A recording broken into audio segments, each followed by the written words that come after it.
శ్రీకృష్ణాయ నమః. భగవద్గీత 3వ అధ్యాయము కర్మయోగము 43 శ్లోకాలు భావాలు. 1 నుంచి 11 శ్లోకాలు భావాలు.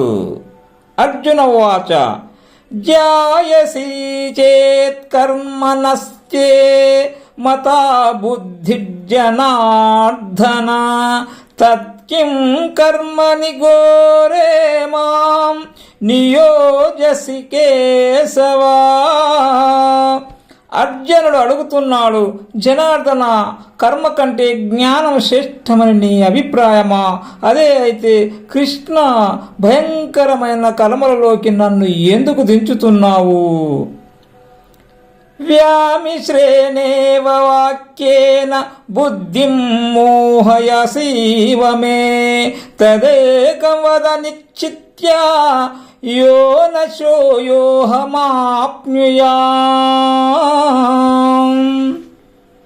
కలగాపులగం చేసి నీ మాటలతో నా బుద్ధిని కలవరపెడుతున్నావు. నాకు ఏది శ్రేష్ఠునిస్తుందో ఆ ఒక్కదానినే నిశ్చయంగా చెప్పు. శ్రీ భగవానువాచ లోకేస్మిన్ ద్విధా నిష్ఠ పురా ప్రోక్తా మయా నగ జ్ఞానయోగేన సాంఖ్యానాం కర్మయోగేన యోగినాం. శ్రీ భగవానుడు చెబుతున్నాడు, పాపరహిత పార్త, ఈ లోకంలో అనుష్ఠాన పద్ధతులు 2 విధాలు అని పూర్వము నేనే చెప్పాను. సాంఖ్యులకు జ్ఞానయోగము, యోగులకు కర్మయోగము. న కర్మణామనారంభాత్ నైష్కర్మ్యం పురుషోస్నుతే న చ సంన్యసనాదేవ సిద్ధిం సమధిగచ్చతి. కర్మ చేయడం మానేసినంత మాత్రాన మానవుడు నైష్కర్యమును పొందలేడు. కర్మను విడిచినంత మాత్రం చేత సిద్ధిని పొందలేడు గదా. నహి కచ్చిత్ క్షణమపి జాతు తిష్టత్య కర్మకృత్ కార్యతే యవశః కర్మ సర్వః ప్రకృతిజైర్గుణై.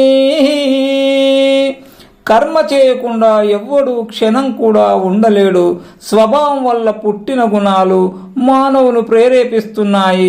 వాటికి అనుగుణంగా అస్వతంత్రుడై మానవుడు కర్మలను ఆచరిస్తున్నాడు. కర్మేంద్రియాణి సంయమ్య యాస్తే మనసా స్మరన్ ఇంద్రియార్థాన్ విమూఢాత్మా మిథ్యాచారస్య ఉచ్యతే. కపటమైన ఆచరణ కలవాడు వివేక శూన్యుడు. కేవలము కర్మేంద్రియాలను అణిచిపెడతాడు. అతని మనస్సు మాత్రం ఇంద్రియ విషయాలనే చింతిస్తూ ఉంటుంది. యస్త్వినింద్రియాణి మనసా నియమ్యారభతే అర్జున కర్మేంద్రియై కర్మయోగం అసక్తస్య విశిష్యతే. అర్జున, శ్రేష్ఠుడు ఇంద్రియాలను మనసు చేత నియమిస్తాడు. ఆసక్తి లేకుండా కర్మేంద్రియాల చేత కర్మయోగమును ఆరంభిస్తాడు. నియతం కురు కర్మత్వం కర్మజ్యాయోయ కర్మణః శరీరయాత్రాపి చ తే న ప్రసిద్ధ్యేత కర్మణః. నువ్వు మాత్రం నియత కర్మను చెయ్యి. కర్మను మానుట కంటే కర్మ చేయడమే శ్రేయస్కరము. కర్మ చేయకపోతే దేహయాత్ర కూడా సాగదు. యజ్ఞార్థాత్ కర్మణోన్యత్ర లోకోయం కర్మ బంధనః తదర్థం కర్మ కౌంతేయ ముక్త సంగః సమాచర. అర్జున, యజ్ఞము కొరకు కాకుండా ఈ లోకంలో చేసే కర్మలన్నీ బంధాలకు కారణమవుతాయి. కాబట్టి సంగత్వము లేకుండా కర్మను ఆచరించు. సహయజ్ఞ ప్రజా స్తుష్టా పురోవాచ ప్రజాపతి అనేన ప్రసి విశ్వద్వం ఏషవోక్తిష్టి కామదుక్.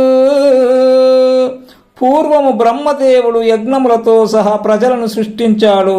ఈ యజ్ఞముల చేత మీరు వృద్ధిని సాధించండి, యజ్ఞములు మీ కోరికలను తీర్చుతాయి అన్నాడు. దేవాంభవయతానేన తే దేవ భావయంతు వః పరస్పరం భావయంతః శ్రేయం పరమవాప్స్యత. యజ్ఞము చేత మీరు దేవతలను తృప్తిపరచండి, ఆ దేవతలు తిరిగి మిమ్మల్ని తృప్తిపరుస్తారు. ఇలా పరస్పరము తృప్తిపరచుకుంటూ ఉత్కృష్టమైన శ్రేయస్సును పొందుతారు. 12 నుంచి 22 శ్లోకాలు భావాలు. ఇష్టాన్ భోగాన్ హి వో దేవాః దాస్యంతే యజ్ఞ భావితాః తైర్దత్తాన ప్రదాయైభ్యో యోం భుంక్తేస్తేన ఏవ సహ. యజ్ఞము చేత తృప్తి చెందిన దేవతలు మీకు ఇష్టభోగాలను ప్రసాదిస్తారు. అలా ప్రసాదింపబడిన వాటిని తిరిగి దేవతలకు సమర్పించకుండా అనుభవించువాడు చోరుడవుతాడు. యజ్ఞశిష్టాసినః సంతో ముచ్యంతే సర్వకిల్బిషైః భుంజతే తే త్వగం పాపాః ఏ పచాంత్యాత్మకారణాత్. యజ్ఞశేషమును ఆరగించే సత్పురుషులు సర్వ పాపాల నుండి విడిపడుతున్నారు. అలా కాక ఎవరైతే కేవలము తమ కొరకే వండుకుంటున్నారో అట్టి పాపాత్ములు పాపాన్నే ఆరగిస్తున్నారు.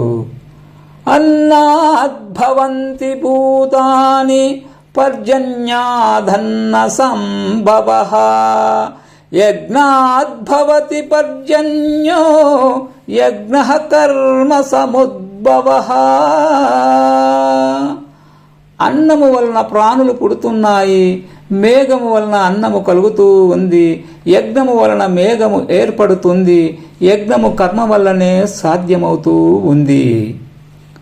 కర్మ బ్రహ్మోద్భవం విద్ధి బ్రహ్మాక్షర సముద్భవం తస్మాత్ సర్వగతం బ్రహ్మ నిత్యం యజ్ఞే ప్రతిష్ఠితం.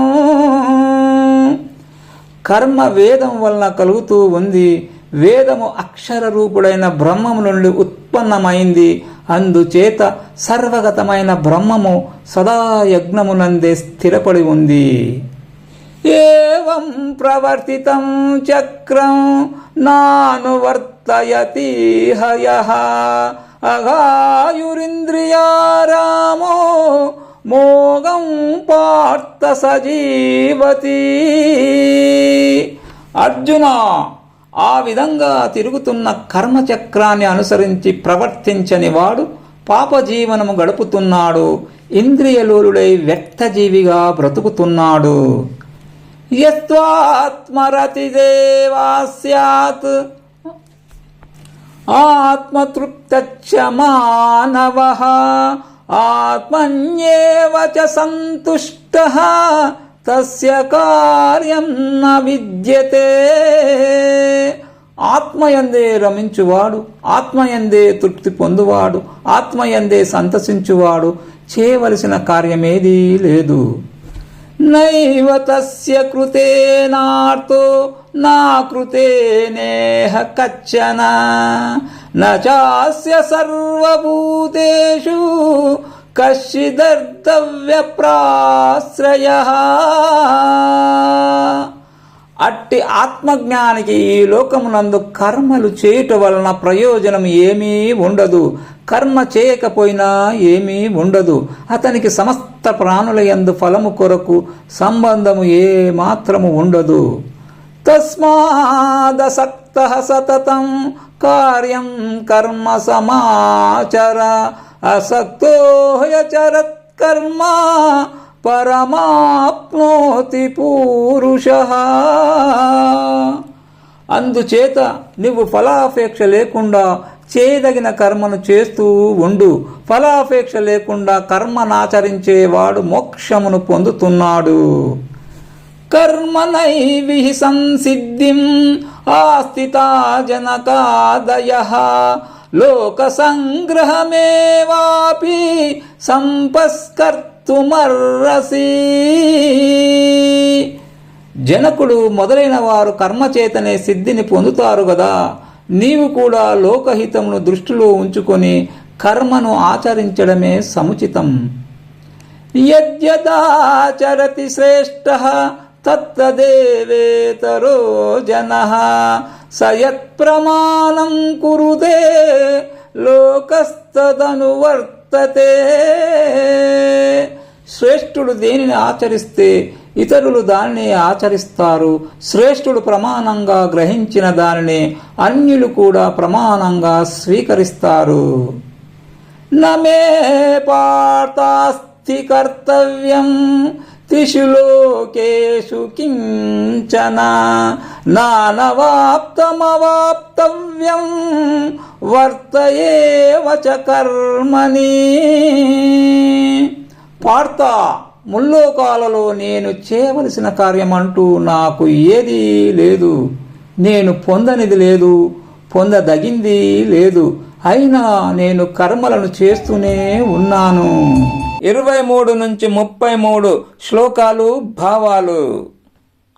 యదీయహం న వర్తేయం జాతు కర్మణ్యతంత్రితః మమ వర్త్మానువర్తంతే మనుష్యాః పార్థ సర్వశః.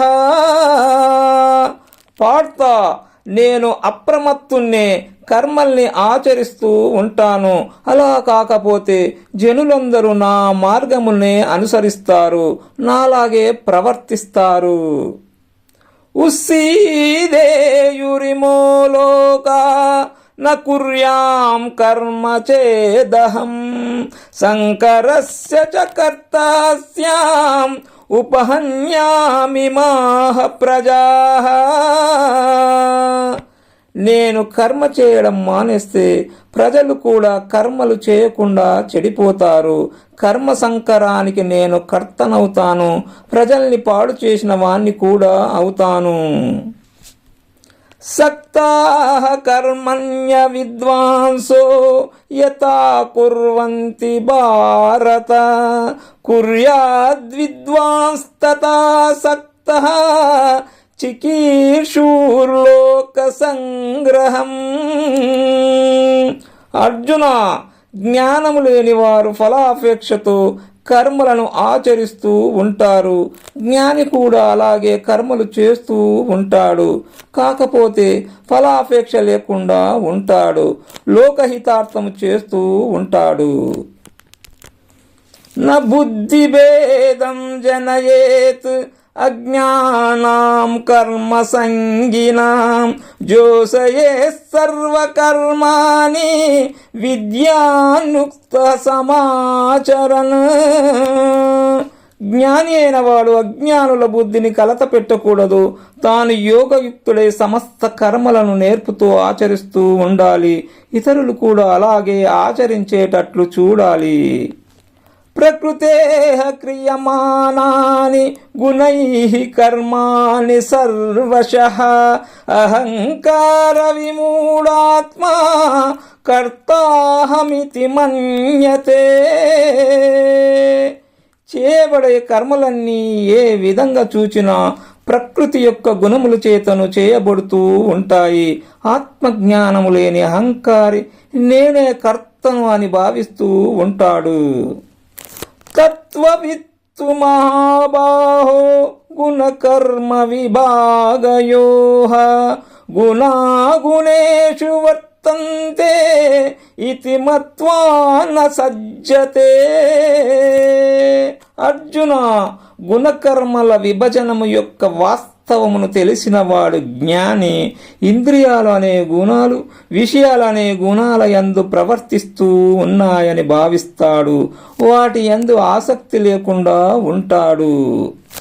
ప్రకృతేర్గుణ సమ్మూఢాః సజ్జంతే గుణకర్మసు తాను కృష్ణన్న విదో మందాన్ కృష్ణం విన్న విచాలయేత్. అల్పజ్ఞులైన మందమతులు ప్రకృతి యొక్క గుణముల చేత మోహితులై ఉంటారు, గుణముల యొక్క కార్యాలలో ఆసక్తులై ఉంటారు. అట్టి కర్మజీవులను సర్వజ్ఞుడైన జ్ఞాని కలత పెట్టకూడదు. మయి సర్వాణి కర్మాణి సంయస్యాధ్యాత్మచేతస నిరాశీర్నిర్మో భూత్వా యుధ్యస్వ విగతజ్వరః. సమస్త కర్మలను వివేక బుద్ధితో నా యందు సమర్పించు.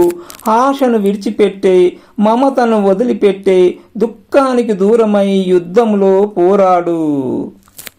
ఏమే మతమిదం నిత్యం అనుతిష్టంతి మానవాః శ్రద్ధావంతో నసూయంతో ముచ్యంతే తేపి కర్మభిః. నా ఈ అభిప్రాయాన్ని సదా అనుసరించేవారు శ్రద్ధావంతులవుతారు, అసూయ లేని వారు అవుతారు, కర్మల నుండి విడిపడతారు. ఏ త్వేతదభ్యసూయంతో నానుతిష్టంతి మే మతం సర్వజ్ఞాన విమూఢాంస్తాన్ విద్ధి నష్టాన చేతసః. అసూయ పరులు నా అభిప్రాయాన్ని అనుసరించరు, వారు మూర్ఖులు. వారిని సర్వజ్ఞాన శూన్యులుగా భ్రష్టులుగా తెలుసుకో. సదృశం చేష్టతే స్వస్యాః ప్రకృతే జ్ఞానరవానపి ప్రకృతిం యాంతి భూతాని నిగ్రహం కిం కరిష్యతి. జ్ఞానవంతుడైన తన స్వభావానికి అనుగుణంగానే ప్రవర్తిస్తున్నాడు. ప్రాణులన్నీ తమ స్వభావాన్ని అనుసరించే నడుస్తున్నాయి. కాబట్టి నిగ్రహము ఏమి చేస్తుంది? 34 నుంచి 43 శ్లోకాలు భావాలు. ఇంద్రియస్యేంద్రియస్యాతే రాగద్వేషా వ్యవస్థితౌ తయోర్నవశమాగచ్చేత్ తౌ యస్యా పరివంతినౌ. ప్రతి ఇంద్రియానికి దానికి సంబంధించిన ఇంద్రియ విషయమునందు రాగద్వేషాలు ఏర్పడి ఉన్నాయి. రాగద్వేషాలకు ఎవరూ వశపడకూడదు. రాగద్వేషాలు సాధకునికి ప్రబల శత్రువులు కదా. శ్రేయాస్వధర్మో విగుణః పరధర్మాస్యనుష్ఠితాత్ స్వధర్మే నిధనం శ్రేయః పరధర్మో భయావహః. చక్కగా ఆచరింపబడిన అన్యుల ధర్మము కన్నా గుణము లేనిదైన స్వధర్మమే మేలు. స్వధర్మమునందు మరణమైన మంచిదే, పరధర్మము భయంకరము. అర్జున ఉవాచ అతకేన ప్రయుక్తోయం పాపం చరతి పూరుషః అనిచ్చన్నపి వార్షేయ బలాదివ నియోజితః. అర్జునుడు అడుగుతున్నాడు, కృష్ణ, తనకు ఇష్టం లేకున్నా ఎవరో బలవంతంగా ఆజ్ఞాపించినట్లు మనిషి పాపం చేస్తున్నాడు. మనిషిని అలా ప్రేరేపించేది ఏది? శ్రీ భగవాను వాచ కామయేష క్రోధయేష రజోగుణ సముద్భవః మహాశనో మహాపాపాత్మా విద్యేనమిహ వైరిణం. శ్రీ భగవానుడు చెబుతున్నాడు, రజోగుణము వలన పుట్టిన కామమే మహాకారణము. క్రోధమే మహాకారణము. దీనికి తృప్తి లేదు. మహాపాపాలకు కూడా ఇదే కారణము. ఈ కామాన్ని, క్రోధాన్ని ఇక్కడ శత్రువని తెలుసుకో. ధూమేనావ్రియతే వహిర్ యథాదర్శో మలేన చ యతుల్బేనావృతో గర్భః తథా తేనేదమావృతం. పొగ చేత అగ్ని కప్పబడినట్లు, ధూళి చేత అద్దము కప్పబడినట్లు, మావి చేత గర్భమునందు శిశువు ఆవరింపబడినట్లు కామము చేత జ్ఞానము కప్పబడి ఉంది. ఆవృతం జ్ఞానమేతేన జ్ఞానినో నిత్యవైరినా కామరూపేణ కౌంతేయ దుష్పూరేణానలేన చ. అర్జున, కామము ఎన్నటికీ నిండనిది, అగ్నిలాగా తృప్తి చెందనిది, ఆశారూపమైనది. జ్ఞానికి నిత్య శత్రువు. కామంతోనే జ్ఞానము కప్పబడి ఉంది. ఇంద్రియాణి మనోబుద్ధిర్ అస్యాధిష్టానముచ్యతే ఏతైర్విమోహాయత్యేషః జ్ఞానమారుత్య దేహినం. ఈ కామానికి ఇంద్రియాలు, మనస్సు, బుద్ధి నివాస స్థానాలు. వీటి ద్వారా కామము జ్ఞానాన్ని కప్పి జీవునికి మోహాన్ని కలిగిస్తుంది. తస్మాత్ త్వమింద్రియాణ్యాదౌ నియమ్య భరతర్షభ పాపాప్నం ప్రజహీయేనం జ్ఞాన విజ్ఞేన నాశనం. అర్జున, అందువలన మొదట నువ్వు ఇంద్రియాలను వశపరుచుకో. ఆ తరువాత కామాన్ని పూర్తిగా తుడిచిపెట్టే. కామము జ్ఞానాన్ని, విజ్ఞానాన్ని హరిస్తుంది. అది మహాపాపి. ఇంద్రియాని పరాణ్యాహు ఇంద్రియాభ్యే పరః మనః మనస్తపు పరా బుద్ధి యో బుద్ధే అపరతస్తు సహా. దేహము కంటే ఇంద్రియాలు గొప్పవంటారు. ఇంద్రియాల కంటే మనసు గొప్పదని చెబుతారు. మనసు కంటే బుద్ధి గొప్పదని అంటారు.